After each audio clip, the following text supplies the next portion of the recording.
रतनपुर गांव की तपती धरती और आग उगलते सूरज के बीच रामू की कच्ची झोपड़ी भट्टी की तरह तप रही थी। लू के थपेड़े दीवारों को चीर रहे थे, लेकिन उसी तपती झोपड़ी के भीतर एक मासूम सपना अंगड़ाई ले रहा था। मुन्नी को बस एक ठंडी हवा का झोंका चाहिए था। माँ, देखो, मेरी हथेली पर पसीने से दाने निकल आए हैं। ये घर गर्मी क्यों उगलता है माँ?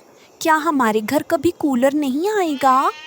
ये बात सुनकर रामू बोला, राधा, देख रही है कैसी आग बरस रही है। इस बार तो हाथ वाला पंखा भी आग उगल रहा है। मैं कल शहर जाकर काम ढूंढूंगा।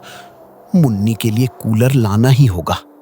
राधा ने एक लंबी सांस भरकर रामू से कहा कि आपकी हिम्मत की दाद देनी पड़ेगी, पर इस आग उगलती धूप में बाहर निकलना जान जोखिम में डालना है। कूलर तो अमीरों की चीज है रामू। बिटिया, उदास मत हो। तेरा ये बापू वादा करता है कि इस बार तुझे गर्मी में नहीं तपना पड़ेगा। मैं तेरे लिए ठंडी हवा वाला डिब्बा जरूर लाऊंगा। फिर राधा बोली, तुम उसे झूठा दिलासा क्यों दे रहे हो? हमारे पास तो 2 वक्त की रोटी के पैसे नहीं है, तुम कूलर की बात कर रहे हो? रामू, ये सपना नहीं, वादा है राधा।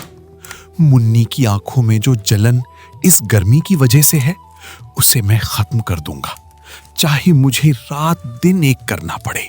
फिर राधा बोली, नहीं रामू, ये पागलपन है। मुन्नी समझ जाएगी। उसे ठंडी हवा नहीं, अपना बाप सलामत चाहिए। रामू ने अपनी बेटी की आंखों में आंसू देखे और वादा तो कर दिया, लेकिन उसे पता था कि एक गरीब के लिए कूलर का इंतजार किसी पहाड़ चढ़ने से कम नहीं है। क्या रामू इस आग उगलती गर्मी में अपनी बेटी के लिए ठंडी हवा का इंतजार कर पाएगा, या गरीबी की तपिश उसके इस वादे को झुलसा देगी? दोपहर के 2 बज रहे थे। पारा 45 डिग्री के पार था। रामू नंगे पैर उस दहकते हुए ईंट के भट्टे की ओर चल पड़ा। हर कदम के साथ जमीन उसके पैर चला रही थी, पर उसके दिमाग में मुन्नी के वो शब्द गूंज रहे थे, बापू, इस घर में बहुत आग लगती है ना? सूरज ढलने को था, पर रामू का कहीं अता पता नहीं था। क्या कूलर के पैसों के चक्कर में रामू अपनी जान जोखिम में डाल चुका है? और उधर मुन्नी अपनी झोपड़ी के बाहर बैठी अपने कूलर वाले घर का इंतजार कर रही थी। राधा, मुन्नी, अंदर आजा बिटिया, देख कैसी लू चल रही है। तेरे बापू भी अभी तक नहीं लौटे, न जाने कहाँ भटक रहे होंगे। तभी रामू को आने में बहुत रात हो जाती है। मुन्नी, नहीं माँ, बापू ने कहा था कि वो ठंडी हवा लाएंगे। जब तक कूलर नहीं आएगा मैं सोऊंगी नहीं। उधर रामू दूर पगडंडी पर एक साया लड़खड़ाते हुए बढ़ रहा था। धूल भरी आंधी ने सब कुछ धुंधला कर दिया था। वो रामू ही था जिसके कंधे पर पुरानी कबाड़ की मोटर और घास की चटाइयाँ थीं। उसका शरीर थकान से जवाब दे चुका था, लेकिन उसी वक्त आंधी तेज हो गई। आंधी और तेज हो गई थी। रामू के पास घर पहुंचने की हिम्मत नहीं बची थी, पर उसके हाथों में वो कूलर का सामान था जिसे वो खोना नहीं चाहता था। तभी अचानक बिजली कड़कती है और रामू को सड़क किनारे एक ऐसी मुसीबत दिखती है जो उसकी पूरी मेहनत पर पानी फेर सकती थी। रामू आंधी और बारिश के बीच अपने घर पहुंचता है। घर का नज़ारा भयावह था।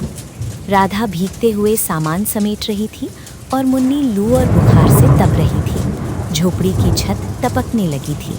फिर राधा बोली, रामू, देखो, सब भीग गया। हमारी झोपड़ी टपक रही है। ये कबाड़ की मोटर इस वक्त क्या काम आएगी? तभी रामू बोला, पुरानी ही सही, इसमें मेरी बिटिया की राहत छिपी है। अब हमारा घर ठंडा होगा। राधा, रोना बंद करो। ये बारिश तो वरदान है। मुन्नी, देख बेटा, तेरा बापू कूलर बनाने का सामान ले आया।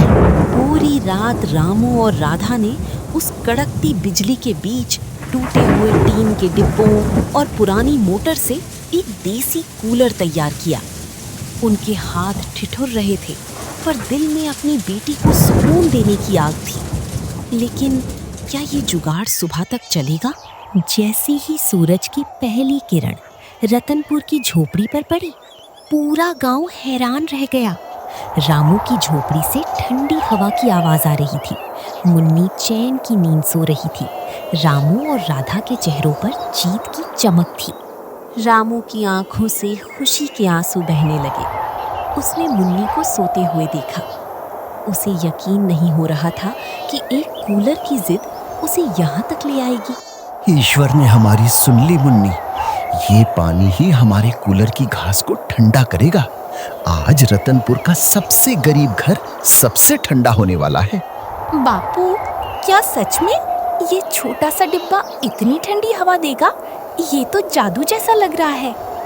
देखो माँ, अब मुझे गर्मी नहीं लग रही। अब कोई हमें गरीब नहीं कहेगा ना। अब तो मुझे बहुत अच्छी नींद आएगी बापू। रामू, मुझे माफ कर दो। मैंने तुम्हारी मेहनत पर शक किया था।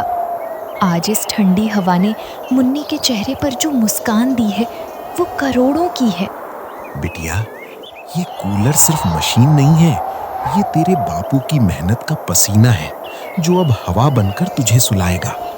अब इस घर में कभी गर्मी नहीं लगेगी मुन्नी, क्योंकि हमारे हौसले बहुत ठंडे और मजबूत हैं। और इस तरह रामू के घर का वो कूलर गरीबी पर मेहनत और प्यार की जीत का प्रतीक